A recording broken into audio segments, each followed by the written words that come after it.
मैं हूं दिन इम्तियाज और आप देख रहे हैं तख्तियां ऑनलाइन। अगर आप कमजोर दिल के हैं तो ये वीडियो बिल्कुल न देखें, क्योंकि इस वीडियो में बहुत सी खौफनाक बातें आने वाली हैं। मैं आपको बताने वाला हूं कि कब कब जादूगरों ने दुनिया पर हमला किया। आपको मैं लेकर चलता हूं 1859 में, जब लोगों ने सुबह होते ही सैर करना शुरू कर दी, लेकिन उन्हें कुछ अजीब अजीब लग रहा था। कुछ लोगों ने आसमान पर रंग बिरंगी रोशनियां भी देखी। वो डर गए। उन्होंने जब वक्त देखा तो रात के अभी 12 भी नहीं बजे थे। माइकल उनमें से एक था और वो फौरन डर के घर की तरफ आया, लेकिन उसको अपने घर से अजीबोगरीब आवाजें आनी शुरू हो गईं। उसके जहन में वो तमाम हॉरर मूवीज चल गईं जो उसने बचपन में देखी थी। वो आहिस्ता आहिस्ता अपने घर के अंदर दाखिल हुआ और उसने एक कमरे की तरफ से काफी आवाजें सुनी। वो जैसे उस कमरे में दाखिल हुआ तो उसने देखा टेलीग्राफ मशीन धड़ाधड़ कोड्स शाया कर रही थी, पब्लिश कर रही थी। ये अजीबो गरीब किस्म के कोड्स थे जिसकी माइकल को कोई समझ ना आई। लेकिन उसके बाद ऐसा ही वाकया कनाडा में 1989 में हुआ, जिससे 60 लाख 6 मिलियन पीपल मुतासिर हुए। मैं आपको लेके चलता हूं कनाडा, जहां पर रात को दिन हो गया। लोग बहुत हैरान हुए और घरों से बाहर निकले, लेकिन उसके साथ साथ बिजली चली गई। टोटल पावर शटडाउन हो गया। लोगों ने आसमान पे मुख्तलिफ किस्म की रंग बिरंगी रोशनियां भी देखी। लोगों ने यह समझना शुरू कर दिया कि फिर जादूगरों ने दुनिया पर हमला कर दिया है। लेकिन यह हमला जादूगरों का नहीं था, यह हमला था सूरज का। जी हां, हमारे सूरज में हर वक्त एक्सप्लोजन्स होते रहते हैं, धमाके होते रहते हैं, और उन धमाकों की वजह से मुख्तलिफ चीजें हमारी जमीन की तरफ ट्रेवल करती हैं, जिनमें रेडिएशंस भी होती हैं। जब भी सूरज पर एक एक्सप्लोजन होता है तो एक सोलर फ्लेयर बनता है, जिससे एक्स-रेज निकलती हैं, और ये एक्स-रेज मिनटों में जमीन तक पहुंच जाती हैं। जमीन के मैग्नेटोस्फीयर, जो जमीन के गिर्द एक मैग्नेटिक फील्ड है, उसकी वजह से हम इन एक्सरेज से महफूज रहते हैं। लेकिन अगर ये मैग्नेटोस्फीयर ना हो तो ये एक्सरेज हमें डैमेज कर सकती हैं। इनमें यूवी वेव्स भी होती हैं, विजिबल रेंज में भी वेव्स होती हैं, इंफ्रारेड भी होती हैं, और अगर सोलर फ्लेयर्स हों तो वो एक्सरेज भी बन जाती हैं। सोलर फ्लेयर्स की 4 किस्में होती हैं, B type, C type, M type और X type. C type solar flares B type से 10 गुना ज्यादा ताकतवर होते हैं। इसी तरीके से M type solar flares C type solar flare से 10 गुना ज्यादा ताकतवर होते हैं, और X type solar flares M type solar flare से 10 गुना ज्यादा ताकतवर होते हैं। हमें जिस चीज का डर होता है वो है एक्स टाइप सोलर फ्लेयर्स, क्योंकि इसकी वजह से जमीन पर बहुत तबाही आ सकती है। सी टाइप और बी टाइप सोलर फ्लेयर्स तो अमूमन सूरज पर बनते रहते हैं और उनका बहुत ज्यादा इंपैक्ट जमीन पर नहीं होता। एम टाइप सोलर फ्लेयर्स का इंपैक्ट जमीन पर होता है, पर वो बहुत ज्यादा हार्श इंपैक्ट नहीं होता। एक्स टाइप सोलर फ्लेयर्स हमेशा जमीन पर मुसीबत लेके आते हैं और फ्यूचर में ये और भी ज्यादा मुसीबत लेकर आएंगे। 2003 में हमने एक बहुत बड़ा सोलर फ्लेयर एक्सपीरियंस किया, जिसे हमारे इंस्ट्रूमेंट प्रॉपर तरीके से पढ़ ना सके।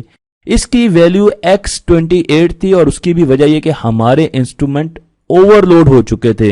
ये उससे भी बड़ा एक सोलर फ्लेयर है। यहां पर मैंने आपको मुख्तलिफ सोलर फ्लेयर्स दिखाए हैं और उनकी शिद्दत, उनकी इंटेंसिटी भी दिखाई है। कई सोलर फ्लेयर्स जमीन से भी ज्यादा बड़े होते हैं और जमीन उनके सामने छोटी नजर आना शुरू हो जाती है। इन सोलर फ्लेयर से 2 किस्म की चीजों का इखराज होता है, 2 किस्म की चीजें इनसे निकलती हैं। एक तो एक्सरेज जो मैंने आपको बता दिया, और दूसरी जो बहुत ही खतरनाक चीज होती है उसे हम कोरोनल मास इजेक्शन कहते हैं, जिसे हम CME भी कहते हैं। ये एक एटॉमिक बॉम्ब होता है। हाईली मैग्नेटिक एनर्जी वेव्स होती हैं, जिसमें बिलियंस ऑफ चार्ज पार्टिकल्स मौजूद होते हैं, और ये एक्सरेज की तरह बहुत जल्दी जमीन पर नहीं पहुंचती। इनको कुछ दिन चाहिए होते हैं जमीन पर आने के लिए, लेकिन जब ये जमीन से टकराती हैं तो जमीन पर बहुत ज्यादा तबाही आ सकती है। इसे हम जियोमैग्नेटिक स्टॉर्म कहते हैं, और इसमें ट्रिलियंस ऑफ वॉट हमारे ग्रिड स्टेशंस में इंजेक्ट हो जाते हैं, क्योंकि जमीन मुकम्मल तौर पर चार्ज हो चुकी होती है, जिसकी वजह से हमारा इलेक्ट्रिक सिस्टम पूरा का पूरा तबाह हो जाता है, इलेक्ट्रिक जनरेशन सिस्टम भी तबाह होता है और उसके साथ ट्रांसमिशन सिस्टम भी पूरे तरीके से मुतासिर होता है। 10 साल लग सकते हैं हमें उसे दोबारा सर्विस में लाने के लिए। तो ये बहुत ही खतरनाक है अब जबकि हमारा सारा इन्हिसार इलेक्ट्रिसिटी यानी बिजली पर है। हम ये जानते हैं कि हमारी जमीन सूरज से बहुत ज्यादा छोटी है। 1 मिलियन 10 लाख से ज्यादा जमीनें सूरज के अंदर आ सकती हैं। और अगर मैं आपसे ये पूछूं कि कौन से सूरज ज्यादा गर्म होते हैं, नीले या पीले, तो आपको ये जानकर हैरानी होगी कि नीले सूरज बहुत ज्यादा गर्म होते हैं, उनका टेम्परेचर बहुत ज्यादा होता है। इसके लिए आप मेरी ब्लैक बॉडी रेडिएशन की वीडियो भी देख सकते हैं। हमारा सूरज 6000 से 4500 सेंटीग्रेड के बीच में लाई करता है, क्योंकि उसका कलर हमें मालूम है येलो नजर आता है जमीन से। तो अगर आप अपने सूरज की तरफ देखें तो उसका जो एग्जैक्ट टेम्परेचर है वो 5505 सेंटीग्रेड है। इसके साथ साथ हम ये भी जानते हैं कि हमारे सूरज की एक बहुत ताकतवर मैग्नेटिक फील्ड भी है और इस मैग्नेटिक फील्ड की वजह से सूरज पर मैग्नेटिक लूप्स बनती हैं जो कि एक्टिव स्पॉट्स पर बनती हैं। 11 साल में एक मरतबा सूरज की मैग्नेटिक एक्टिविटी बहुत ज्यादा बढ़ जाती है और उसकी वजह से सूरज पर सोलर लूप्स बनती हैं। आप यहां पर देख सकते हैं कि सूरज की मैग्नेटिक फील्ड का पाथ ये है, लेकिन जैसे ही सूरज रोटेट करता है वो अपने इक्वेटर पर, अगर मैं सेंटर लाइन पर देखूं तो बहुत तेजी से मूव करता है। अगर हम कंपेयर करें नॉर्थ और साउथ पोल का, तो इस लिहाज से मैग्नेटिक फील्ड भी चेंज होती है। सूरज जब रोटेशन करता है तो मैग्नेटिक फील्ड चेंज होना शुरू हो जाती है और आप देखें वो एलोंगेट होना शुरू हो जाती है और कुछ अरसे के बाद, कुछ रेवोल्यूशंस और रोटेशंस के बाद आपको छोटे छोटे यू नजर आने शुरू हो जाएंगे जो कि मैग्नेटिक लूप्स हैं और ये इस वजह से पैदा होते हैं कि सूरज में मैग्नेटिक फील्ड आपको नजर आना शुरू हो जाती है। आपको ब्लैक स्पॉट सूरज पर नजर आते हैं। ये हाईली मैग्नेटिक एरियाज होते हैं जिनका टेम्परेचर कम होता है और इनसे magnetic field of lines generate होती हैं जिसे हम सन स्पॉट पेयर भी कहते हैं। लेकिन एक्सप्लोजन इन मैग्नेटिक फील्ड की वजह से नहीं होते, बल्कि जब दो लूप्स आपस में टकराती हैं तो उस जगह पर एक बहुत बड़ा एक्सप्लोजन होता है जिससे सन फ्लेयर्स बनते हैं, जिससे एक्सरेज जनरेट होती हैं और जिससे CME भी जनरेट होती है। ये एक मैग्नेटिक बॉम्ब होता है और इसकी वजह सूरज पर दो लूप्स का आपस में इंटरेक्शन होता है जो कि मैग्नेटिक लूप्स हैं। हमारे सूरज की लाइफ 4 बिलियन ईयर्स है और ये 4 बिलियन ईयर्स तक और जिंदा रहेगा, ये हमारी एस्टिमेशन है। तो जब दो लूप्स आपस में टकराती हैं तो बहुत ज्यादा हाई एनर्जी की वेव्स प्रोड्यूस होती हैं जो कि जमीन की तरफ आती हैं। इन वेव्स में दो किस्म की चीजें होती हैं, एक एक्सरेज होती हैं और दूसरी बहुत ज्यादा बड़े एनर्जी पैकेट्स होते हैं जिनमें बहुत ज्यादा चार्ज पार्टिकल्स मौजूद होते हैं। CME एक्सरे से बहुत ज्यादा खतरनाक होती हैं, इसलिए जब ये इकट्ठी जनरेट होती हैं तो जमीन के लिए बहुत ज्यादा मुश्किल होती है। एक्सरेज नॉर्मल छोटे छोटे सनफ्लेयर्स में भी जनरेट होती हैं और हमेशा हमारी जमीन की तरफ आती हैं, लेकिन हमारी जमीन के मैग्नेटोस्फीयर उससे हमें प्रोटेक्ट करते हैं। लेकिन जब CME जनरेट होती हैं और उसके साथ एक्सरेज आती हैं तो वो हमारे लिए बड़ा खतरनाक होता है, क्योंकि उससे हमारा DNA भी अफेक्ट हो सकता है। साथ साथ हमारी एटमॉस्फेयर हमें CME से तो बचाती हैं और सन स्टॉर्म से भी बचाती हैं, लेकिन जो सैटेलाइट स्पेस में हैं उनके लिए बहुत खतरा होता है। वो जल सकती हैं, वो बॉयल अप हो सकती हैं और वहां पर मौजूद एस्ट्रोनॉट्स अपनी जान से हाथ धो सकते हैं। इसके साथ साथ इलेक्ट्रिकल सिस्टम बिल्कुल तबाह हो सकता है, ट्रांसफार्मर्स जल सकते हैं, इलेक्ट्रिकल पोल जल सकते हैं और उसकी वजह यह है कि ट्रिलियंस ऑफ वॉट हमारी जमीन के अंदर इंजेक्ट हो जाता है और ग्रिड स्टेशन भी खत्म हो जाते हैं। तो इलेक्ट्रिकल सिस्टम बिल्कुल खत्म हो जाएगा और उसके साथ इतनी बड़ी तबाही होगी कि शायद 10 साल और उससे भी ज्यादा टाइम लगे हमें दोबारा बिजली को हासिल करने में। तो हम इमेजिन करें कि बिजली के बगैर हमारा क्या हाल होगा। इसीलिए हमने मुख्तलिफ किस्म की ऑब्जर्वेटरीज स्पेस में लॉन्च की हैं जो मुसलसल सूरज को देखती हैं, सूरज को एक्सप्लोर करती है, उससे डेटा लेती हैं, उनको एनालाइज करती हैं और फिर ये प्रिडिक्ट करने की कोशिश करती हैं कि अगली CME कब जनरेट होगी, जमीन की तरफ कब आएगी। रिसेंटली 2012 में एक बहुत बड़ी CME सूरज से निकली और जमीन से तकरीबन 8 दिन के फासले से गुजर गई, यानी 8 दिन पहले जमीन वहां पर मौजूद थी जहां से वो CME गुजरी। तो अगर वो जमीन से टकराती तो बहुत बड़ा मसला हो सकता था।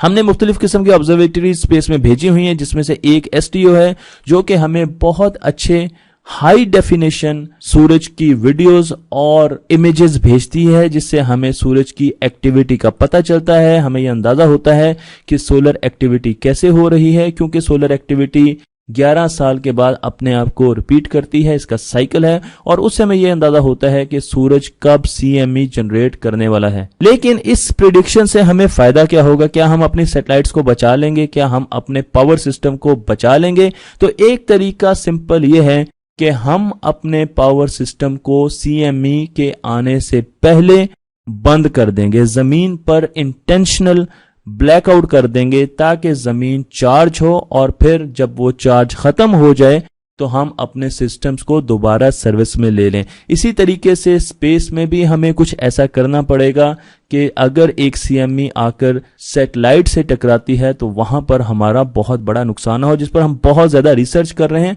और इस वक्त ये बहुत ही हाईली फंडेड एरिया है, जिसमें हुकूमतें बहुत ज्यादा फंड कर रही हैं। क्या आप जानते हैं कि दुनिया में 2025 में एक बहुत बड़ा तूफान आ सकता है? ये तूफान सूरज की तरफ से आएगा, और अगर ये तूफान जमीन से टकराता है तो इस तूफान के बहुत से असरात जमीन पर पड़ सकते हैं। पहली मर्तबा इस किस्म के तूफान को, जो कि सूरज से आता है, हमने 1869 में देखा, जब एक साइंसदान जिनका नाम रिचर्ड कारिंगटन थे, वो अपनी ऑब्जर्वेटरी में बैठे सूरज का मुशाहिदा कर रहे थे। इन साइंसदान का ताल्लुक ब्रिटेन से है, इंग्लैंड से है। ये वो जमाना है जबकि बल्ब भी नहीं बना था। स्ट्रीट लाइट्स पर हम गैस के बल्ब जलाते थे। बिजली जमीन पर मौजूद थी, लेकिन रोशनी में अभी कन्वर्ट नहीं हुई थी। तो जब ये अपनी ऑब्जर्वेटरी से मुशाहिदा कर रहे थे तो इन्होंने सूरज पर दो बड़े शोले देखे। इन्होंने देखा, मैं आपको तस्वीर में भी यहां पर दिखा रहा हूं, सूरज पर दो बड़े बड़े शोले थे। और पहली मर्तबा हमें पता चला कि सूरज से इन शोलों के जरिए, जिन्हें सोलर फ्लेयर्स कहा जाता है, तूफान आ सकता है। इस पूरे इवेंट को कारिंगटन इवेंट कहा जाता है। कारिंगटन साहब ने अपने किताबों में दर्ज किया है कि उस वक्त जब ये तूफान आने वाला था, आसमान इतना ज्यादा रोशन था, रोशनियों की वजह से, अरोरास की वजह से, इतना रोशन आसमान पिछले 160 सालों में नहीं हुआ। इतनी ज्यादा रोशनी थी, और वो सिर्फ रोशनी पोल्स पर नहीं थी, बल्कि वो रोशनी इक्वेटर तक आ चुकी थी कि आप एक किताब भी रात के 12 बजे उस रोशनी में, अरोरास की रोशनी में पढ़ सकते हैं।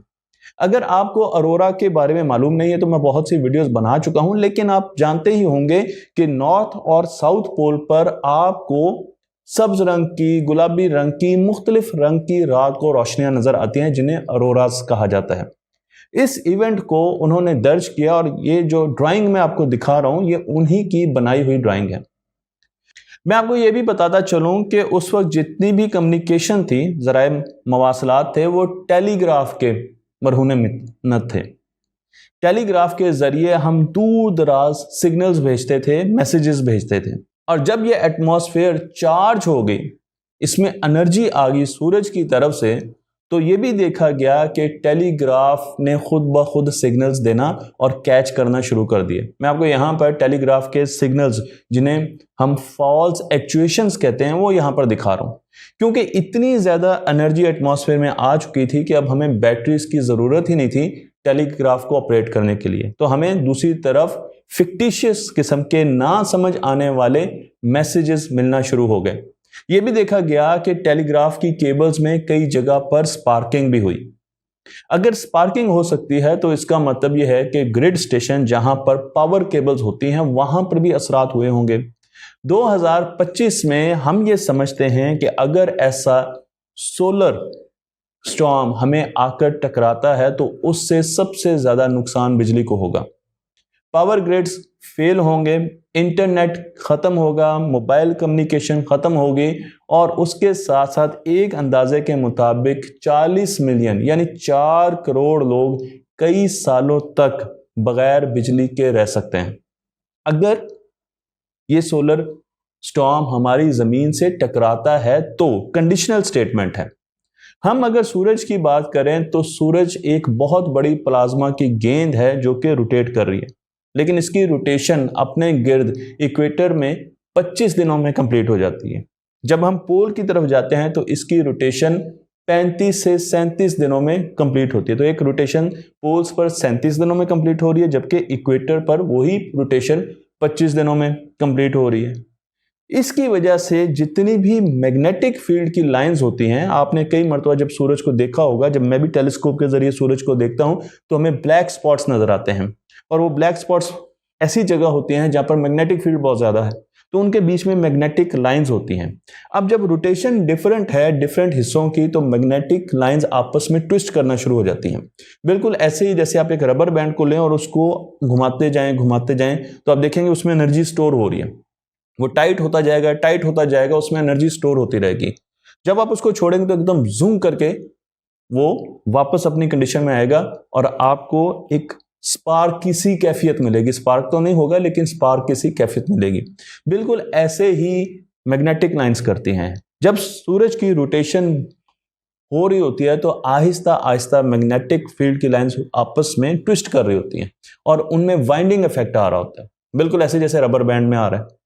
और फिर जब वो वाइंडिंग इफेक्ट खत्म होता है तो ये मैग्नेटिक फील्ड एकदम डिसरप्ट होती हैं और उससे सोलर फ्लेयर्स प्रोड्यूस होते हैं, और वो सोलर फ्लेयर्स हमारी तरफ दो चीजों को भेजते हैं। एक तो चार्ज पार्टिकल्स हैं जिन्हें प्लाज्मा भी कहा जाता है, जो कि 14 से 40 घंटों के बीच में जमीन तक सफर कर सकते हैं।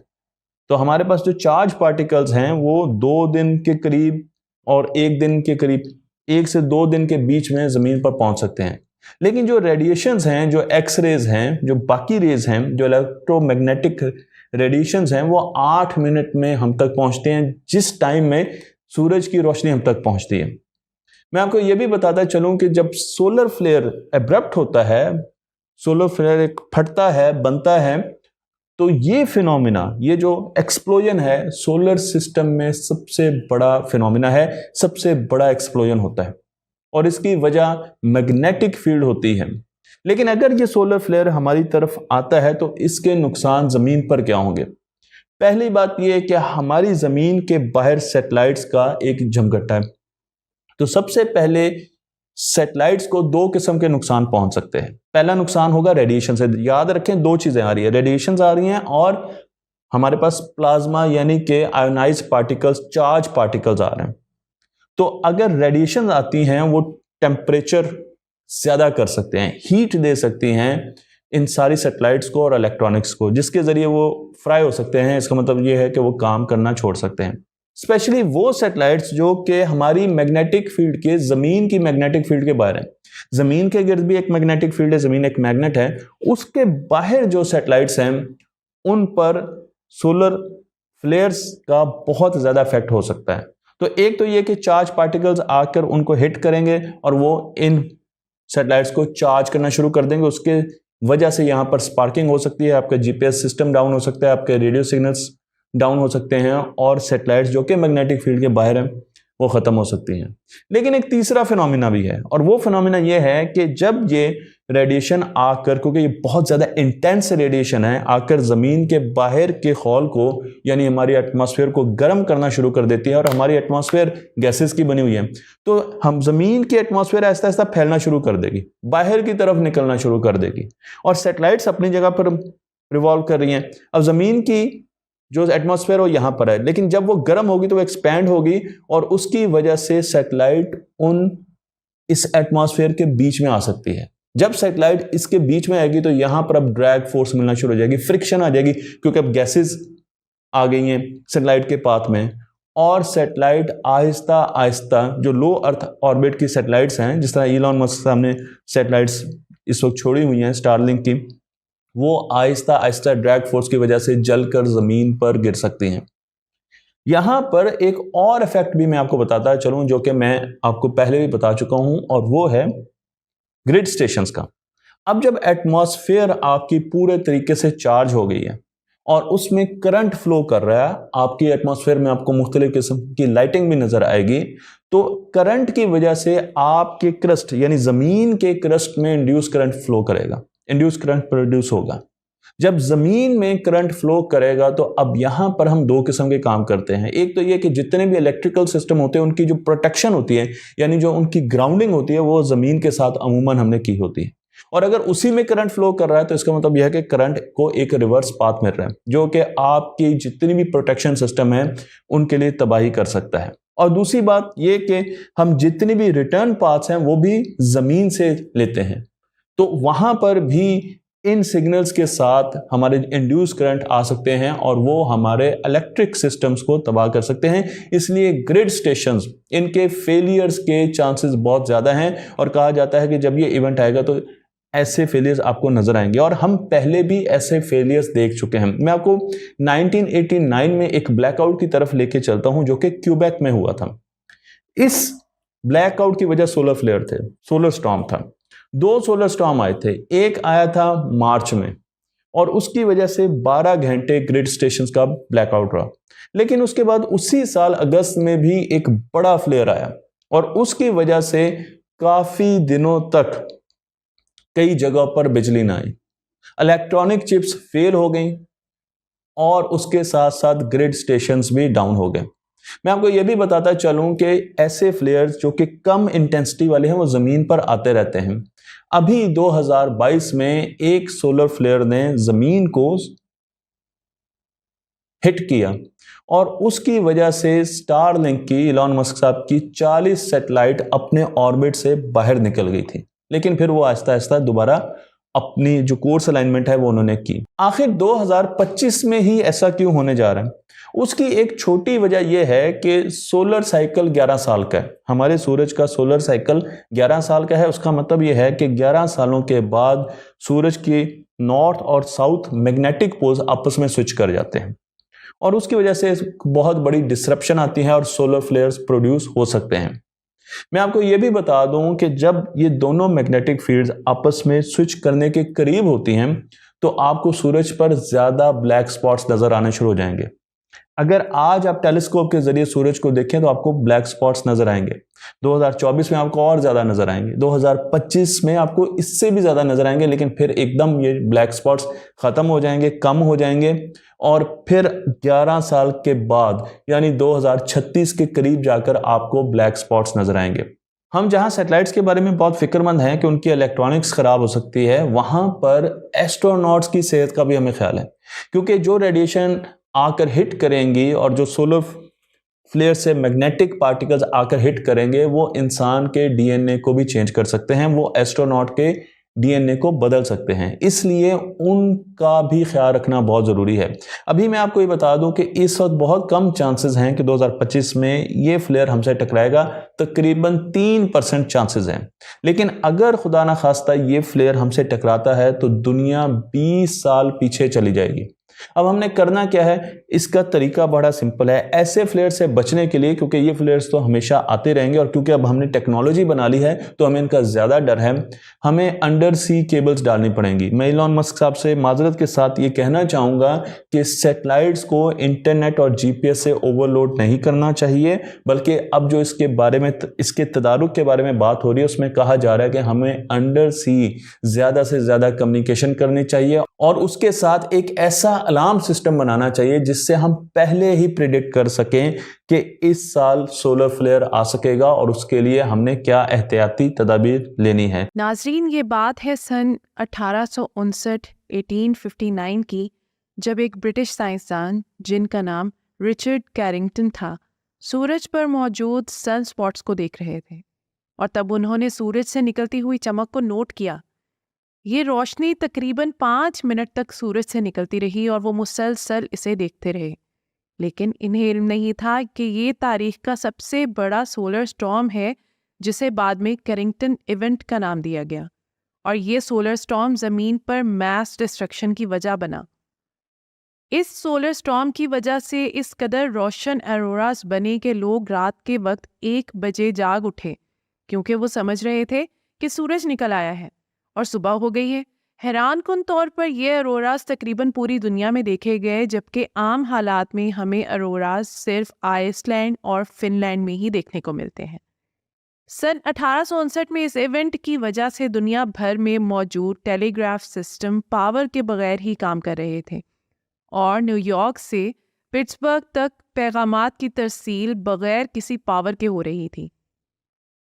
ناظرین، اس حوالے سے خطرناک بات یہ ہے کہ یہ ایونٹ بالکل بھی ریئر نہیں ہے اور اکثر ہوتے رہتے ہیں، کیونکہ اگر ہم موجودہ وقت میں تھوڑا پیچھے سن 2012 میں جائیں تو اسی قسم کے ایک سولر اسٹارم کے ٹکرانے سے زمین بال بال بچی، اور حیران کن طور پر یہ اسٹارم تقریباً کیرنگٹن ایونٹ جتنا ہی بڑا تھا۔ اگر تاریخ کو دیکھا جائے تو تقریباً ہر 11 سال بعد ایسا ایونٹ ہوتا ہے۔ اس کی وجہ یہ ہے کہ ہر 11 سال بعد سورج کی میگنیٹک فیلڈ کی سمت بدل جاتی ہے، جس کی وجہ سے سولر ایکٹیویٹی ہوتی ہے اور نتیجتاً ایسے طوفان آتے ہیں۔ ناظرین، پریشانی کی بات یہ ہے کہ یہ دورانیہ اب مکمل ہو چکا ہے، کیونکہ پچھلی بار سولر اسٹارم 2012 میں آیا تھا اور سائنسدانوں کے مطابق اگلا سولر اسٹارم 2025 میں ہماری زمین سے ٹکرا سکتا ہے۔ اب آپ کا سوال یہ ہوگا کہ اگر خدا نخواستہ 2025 میں یہ طوفان ہماری زمین سے ٹکراتا ہے تو کیا ہوگا؟ آپ جانتے ہیں کہ آج کل ہمارے استعمال کی تقریباً ہر ایک شے بجلی پر انحصار کرتی ہے، جیسے اس موبائل فون، لیپ ٹاپ یا کمپیوٹر ہی کی مثال لے لیجئے جس پر آپ یہ ویڈیو دیکھ رہے ہیں۔ ہمارے گھروں میں استعمال ہونے والے زیادہ تر اپلائنسز بھی بجلی پر ہی چلتے ہیں، اور اب تو بہت سی کاریں بھی ایسی ہیں جو الیکٹرسٹی پر آپریٹ ہوتی ہیں۔ تو سوچیں کیا ہوگا اگر ہماری زمین سے کئی سالوں تک کے لیے بجلی مکمل طور پر غائب ہو جائے۔ اس کی وجہ یہ ہے کہ ایک سولر اسٹارم بہت زیادہ انرجی رکھتا ہے۔ اس کی مثال کیرنگٹن ایونٹ ہے، کیونکہ جو فلیئر اس سے نکلی اس کی انرجی 4 × 10⁻32 یعنی 4×10⁻32 ارض تھی، اور یہ انرجی ہیروشیما پر گرنے والے دی لٹل بوائے جیسے 700 بلین نیوکلیئر بامز کے برابر تھی۔ اسی حوالے سے سن 2013 میں ایک ریسرچ ہوئی جس کے ذریعے کیرنگٹن ایونٹ کے لیول کے سولر اسٹارم کے ذریعے ہونے والے ممکنہ مالی نقصان کا اندازہ لگایا گیا۔ تو معلوم ہوا کہ اگر اس طرح کا سولر اسٹارم سن 2025 میں زمین سے ٹکرایا تو صرف نارتھ امریکہ کی الیکٹرسٹی کی کمپنیوں کو $2.6 ٹریلین کا نقصان ہوگا۔ خدا نہ کرے، لیکن اگر ایسا ہوا تو پوری دنیا پر کئی سالوں تک کے لیے اندھیرا چھا جائے گا۔ اس کی وجہ یہ ہے کہ یہ سولر اسٹارم بجلی کی ترسیل کے لیے استعمال ہونے والے بڑے بڑے ہائی وولٹیج ٹرانسفارمرز کو ایک لمحے میں جلا کر راکھ کر دے گا، اور انہیں ریپلیس کرنا کوئی آسان کام نہیں۔ اس کے علاوہ اس کے ہماری خلا پر بھی بہت برے اثرات مرتب ہوں گے، اور خلا میں موجود ہمارے سیٹلائٹس، راکٹس اور ٹیلیسکوپس مکمل طور پر ناکارہ ہو جائیں گے۔ اس کی وجہ یہ ہے کہ انہیں ہائی انرجی پارٹیکلز کا سامنا کرنا پڑے گا، جن کا سامنا کرنے کے لیے ان کے پاس فی الحال کوئی سیفٹی شیٹس موجود نہیں، اور ان پارٹیکلز کے ٹکراتے ہی یہ خراب ہو جائیں گے۔ اس کے ساتھ ہی ہمارا GPS سسٹم کا نظام بھی درہم برہم ہو جائے گا۔ ناظرین، جیسا کہ پہلے بیان ہو چکا کہ ہمیں پہلی بار اس سولر اسٹارم کا سامنا نہیں، کیونکہ ایک اندازے کے مطابق اسٹارلنک کمپنی کے تقریباً $50 ملین مالیت کے سیٹلائٹس انہی سولر اسٹارمز کی نظر ہو چکے ہیں۔ ایک ڈرا دینے والی بات یہ بھی ہے کہ سن 1859 میں آنے والا سولر اسٹارم، جسے کیرنگٹن ایونٹ کا نام دیا گیا ہے، وہ اپنے سے پہلے آنے والے سولر اسٹارمز کی نسبت چھوٹا تھا۔ اگر اس کے اثرات اتنے خطرناک تھے تو تصور کریں کہ اس سے پہلے آنے والے طوفانوں کے کیا اثرات رہے ہوں گے۔ اب آپ کا سوال ہوگا کہ سائنسدانوں نے اس سے پہلے آنے والے سولر اسٹارمز کا اندازہ کیسے لگایا؟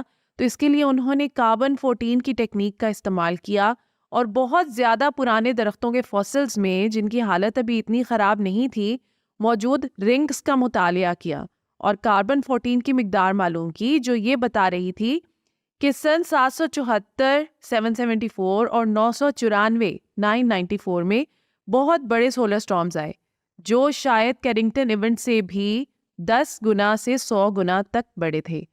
آخر سولر اسٹارمز کیوں آتے ہیں، اور کیا ہم واقعی اس صدی میں ہونے والے سولر ایکٹیویٹیز کے ایک بھیانک دور میں داخل ہو رہے ہیں؟ ناظرین، جس طرح ہم پہلے ایک ویڈیو میں بات کر چکے ہیں کہ زمین ایک مخصوص دورانیہ کے بعد اپنی میگنیٹک فیلڈ بدلتی ہے، بالکل اسی طرح سورج بھی ہر 11 سال کے بعد اپنی میگنیٹک فیلڈ کو بدلتا ہے، اور جس وقت سورج اپنی میگنیٹک فیلڈ کو بدلتا ہے تو اس وقت ایسی سولر ایکٹیویٹیز ہوتی ہیں اور سورج سے کورونل میس ایجیکشنز ہو رہی ہوتی ہیں، یعنی سورج سے دھماکوں کے ذریعے پلازما نکل رہا ہوتا ہے جو میگنیٹک فیلڈ رکھتا ہے، یعنی جس میں ایمبیڈڈ میگنیٹک فیلڈ موجود ہوتی ہے۔ سن 2025 میں سورج اپنی میگنیٹک فیلڈ کی پولیرٹی ریورس کرنے جا رہا ہے۔ اب اس کے نتیجے میں بننے والا سولر اسٹارم اگر زمین کا رخ کرتا ہے تو سوال یہ ہے کہ کیسے ہم خود کو اس سولر اسٹارم سے بچا سکتے ہیں۔ ناظرین، اس کے لیے سب سے اہم اور ضروری کام اس سولر اسٹارم کو ڈیٹیکٹ کرنا ہے تاکہ لوگوں کو بر وقت وارننگ دے کر آگاہ کیا جا سکے، اور یہ کام خلا میں موجود اسپیس کرافٹ بخوبی سر انجام دے رہا ہے۔ اس کا رخ مسلسل سورج کی طرف ہے، اور جیسے ہی کوئی ایسی ایکٹیویٹی ہوئی یہ ہمیں آگاہ کر دے گا کہ کیا اس سولر اسٹارم کی سمت ہماری زمین کی طرف ہے یا نہیں، اور اس کی سپیڈ سے ہم اندازہ لگا سکیں گے کہ یہ کب تک زمین سے ٹکرائے گا۔ خدا نہ کرے کہ ایسا ہو، لیکن اگر ایسا ہوا تو اس طوفان کو ہماری زمین تک پہنچنے میں صرف اور صرف 12 سے 48 گھنٹے لگیں گے۔ ہمارے لیے یہ وقت بہت قیمتی ہوگا، کیونکہ اس دوران ہم بجلی کے تمام گریڈز کو بند کر کے، اپنے سبھی اپلائنسز کو پاور سے ڈسکنیکٹ کر کے، اپنی موبائل ڈیوائسز اور لیپ ٹاپس وغیرہ کو ایلومینیم فوائل میں لپیٹ کر جلنے سے بچا سکتے ہیں۔ رہی بات سیٹلائٹس کی، تو ان کے پاس بھلے اس لیول کی سیفٹی شیٹس موجود نہیں، لیکن انہیں بر وقت سیفٹی موڈ میں ڈال کر یعنی بند کر کے خراب ہونے سے بچایا جا سکتا ہے۔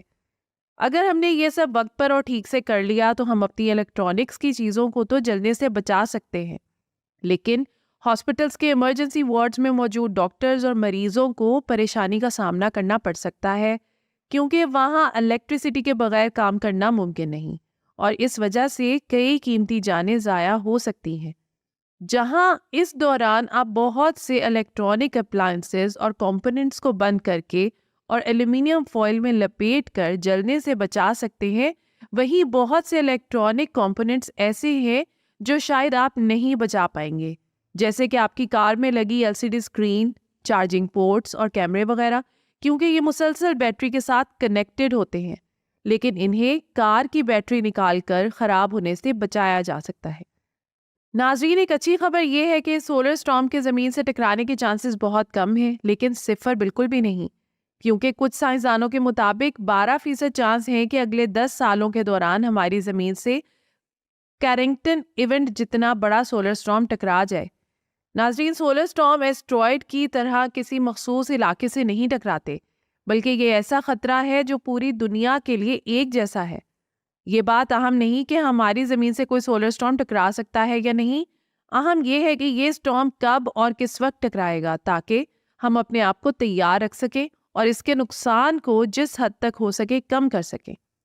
تو یہ تھی آج کی ویڈیو۔ امید کرتی ہوں کہ یہ ویڈیو آپ کے لیے بہت انفارمیٹیو اور دلچسپ رہی ہوگی۔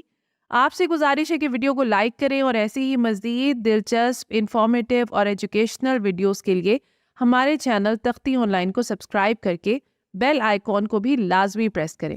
شکریہ۔ ملتے ہیں ایسی ہی کسی نئی ویڈیو میں۔ مجھے دیجیے اجازت۔ اللہ حافظ۔